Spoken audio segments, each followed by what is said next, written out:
Hi guys, it's Kim again, and today I'm going to do a VR called Last 10 Decks, and it's because I've had a lot of decks kind of trickle in, and I had a haul video not long ago, but I've rehomed so many decks, out with the old, in with the new, but it seems like the ones that I've accumulated have been more for collection purposes.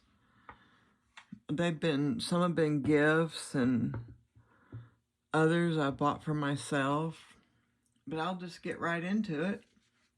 The first one on my list is the Trionfi della Luna. I pre-ordered this a while back when the pre-orders first come out, and I always wanted this, and they seem to be out of print whenever I went to look for them, but came out with another version, and I was so happy because I wasn't really drawn to, it's got a little white book, but I wasn't really drawn to the Deviant Moon, but here's the backs.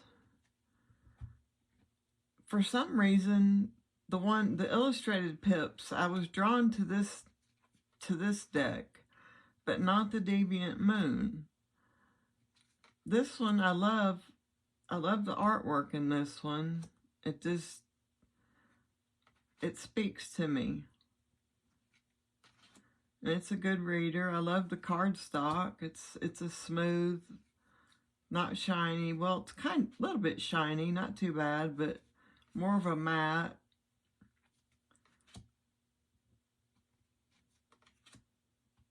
It's funny. It's good for this time of year. Can use it for shadow work. Makes me laugh. So I was so happy when he come out with this. So that's the Trionfi della Luna, one of my first decks that come in. Alright, next up I got the Mildred Payne's Secret Pocket Oracle, and then I got the Bloody Hell edition. He had a special going on. And so I thought, why not? These have always intrigued me. And it's this time of year for this deck. So I thought, why the heck not? I'll just show them together. Oh, there's Mildred. One of them's in order, one's not. I'm going to see how they go with pairing them with my tarot decks. They got a little pamphlet that come with them to help you with the guide words there, if you needed help, if you didn't want to just use your intuition. But yeah, I think they're going to work good this time of year. I just don't know.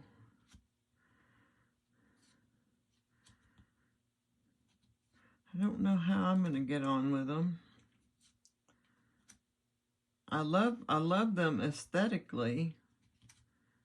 Seem like they'd pair with everything pretty well.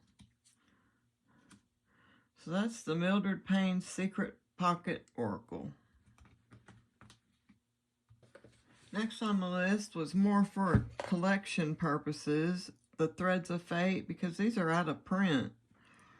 And people are now collecting them. This was the Kickstarter version. And I got some more that goes with this set later on in the video. I won't take them all out. But I got some more, and that was the reason why I bought this one. I just figured I'd go ahead and... Is that the backs of them? Yeah, that's the backs. I didn't know that was the backs. I thought that was the fronts. Anyway, they're beautiful artwork. And they now have become a collector's item. They come with a guidebook. I love the artwork on them and the gold foiling. The keywords are good. They're like release, boundaries, get wild, nature. They're not just naming what's on the card. They're deeper than that. Strength, share wisdom, power. These are beautiful.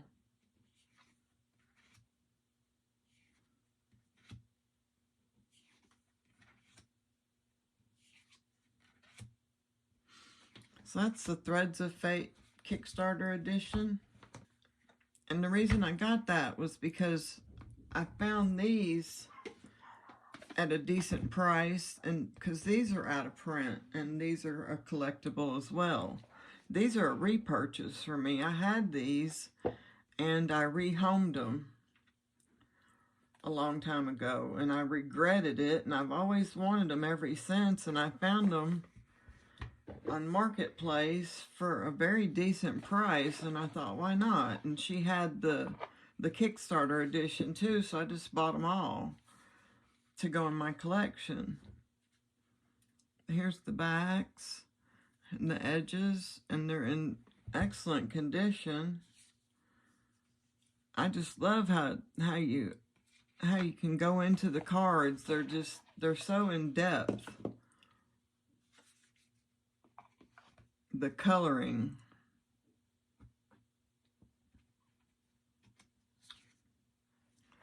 Let's see, what have I got? Oh, that was the...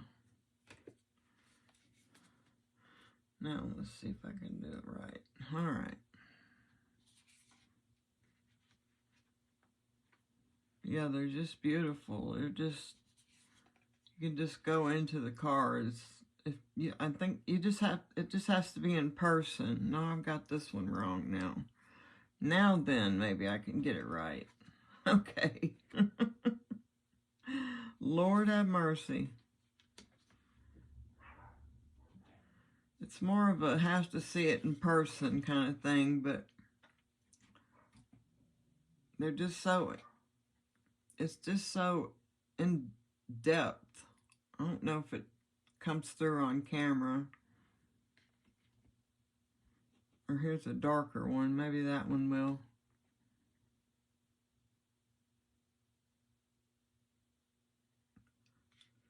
You just sink into the card.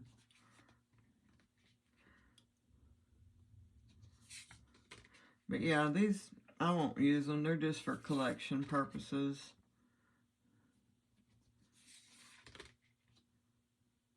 It was something that I just regretted rehoming a long time ago. Kicked myself after I did. Because when they went out of print, I was not happy. But anyway, I was glad I found them at a reasonable price. So that's the Threads of Fate Weaver Tarot and the Threads of Fate Lumen Edition Oracle. Alright, next up I got the Next World Tarot, and this was a repurchase as well. I got it and rehomed it a long time ago. I don't know why I did, because I've wanted it back ever since I did. Here's the backs. And I'm going to edge the sides in a pink color, because that's how I had my last one. But I haven't even had it long enough to take it out of order. It comes with a pretty good sized guidebook. But yeah, I don't know why I rehomed it. I was early in my journey and wasn't thinking right. I tend to rehome things in a hurry. I don't think about it. I just rehome stuff and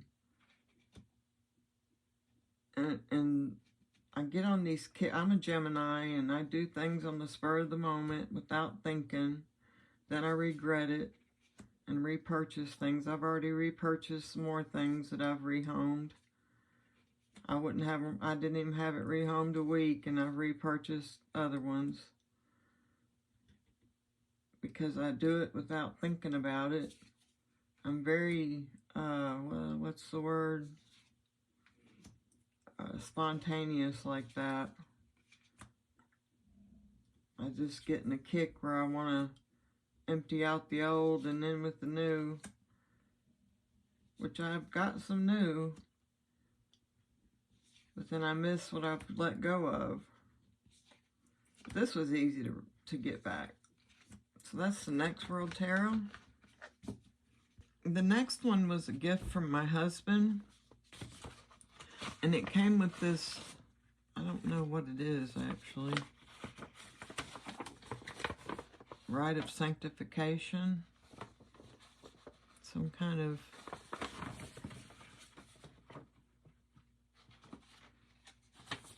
just a prayer to say over the deck. This is a collector's item, and my husband knew that I had been wanting it for a long time, and he seen it and bought it for me. It's the first edition of the El Goliath. Comes with a nice guidebook, but tiny letters. Tiny little letters. I won't take it all out of there, but it's in brand new condition. You can see the gilding on it. It's perfect. I think my husband was trying to console me. My father passed away 5 weeks ago, and I think he was just trying to, I don't know, do something nice for me. So he bought this for me, which was more than I could ever ask for. I didn't ask for it. It was a surprise, a total surprise. I had no clue he was going to do that. And I really did appreciate it so much, and there was nothing I could do about it. He had already bought it. But I love it. I mean, it's a collection item for sure. I couldn't ask for anything more. It's beautiful. I'm so thankful for it. It's gorgeous. I definitely won't be using this one. This is going to sit on my shelf for collection purposes. It's in perfect condition, as if I took it out of the plastic myself. Whoever had it before me didn't use it. So that's the El Goliath first edition. Alright, next up I've got the JK Tarot. Now I'm not sure, I may have shown this on my channel before, but it's new. I've never worked with it, and it's new to me, and I don't remember if I've shown it or not. It's out of print now. I went to go get the other one. I don't remember if I got the 1989 or the I got the 1989. I just seen it on the box. I was gonna go get the other one, the 78, was it? Or I don't know which one it was. And they were sold out of both of them. So I love the coloring in this deck. It's beautiful. Some of the characters are turned the opposite direction than the normal Rider-Waite-Smith deck.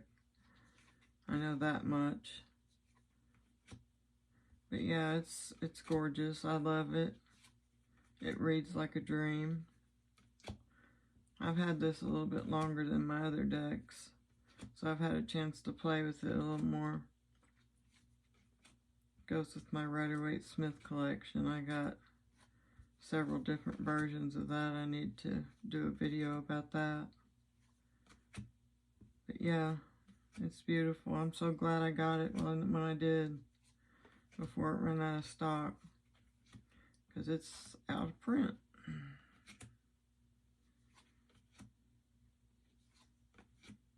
Probably sought after now. So that's the JK Tarot. Next up, we've got the, oh, I left out a card in the JK Tarot. I'll put it up in a minute. I got the Bon Sequitur, and this is number 296 out of 333. They're almost out of these. And this is the cutest deck. I suggest if you want to get it, oh, I got a hair there. You better get it because it's almost out of print. The only thing I have a complaint about, and it's not really a complaint. Here's the backs. I haven't edged it. I don't know if I'm going to edge it or not, but if I was to edge it, I think I would edge it in a green or a pink.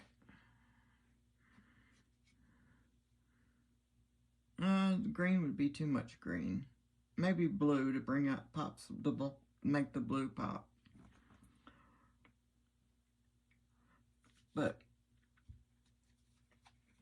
the only thing that really I'm not happy about is the guidebook. I don't like the way it reads.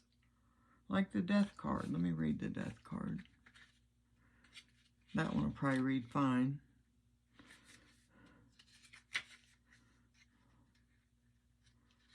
It's the way they word it. Transition. Straddling the bardo between death and rebirth, fruition and decay, yet what is rot but another form of bloom? There is no growth without grief, nor birth without pain, dance or fall through. See, that wasn't bad at all. I knew. No, that wasn't what I was talking about. I wish I could find an example.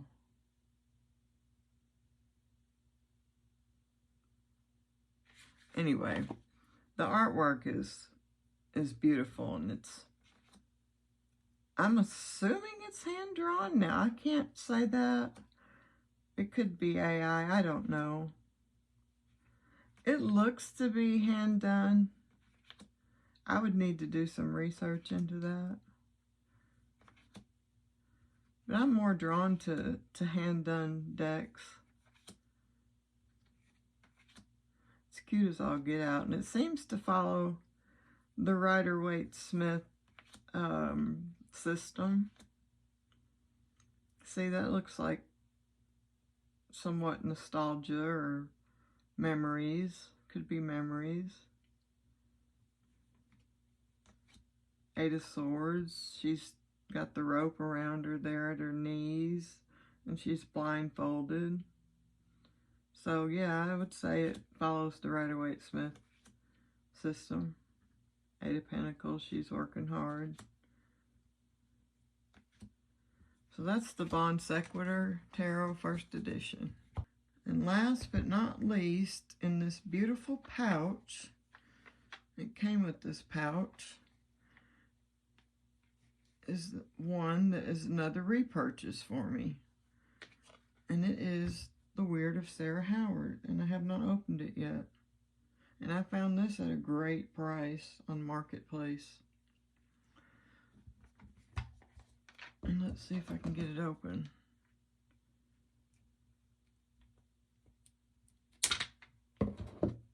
I rehomed it, regretted it, and seen it on Marketplace.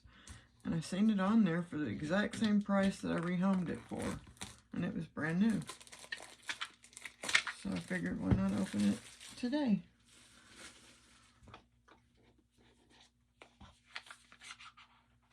Oh, this is number 58 out of 500. Comes with a little guidebook here. Not too bad. Gives you a good amount of information for each card. Here's the back, so it's not edged. So, I love the artwork. It's Gabby Angus West, with the one that, what's the name of her? Bonfire. Yeah. Anyway, these are gorgeous. Got all the pages at the front.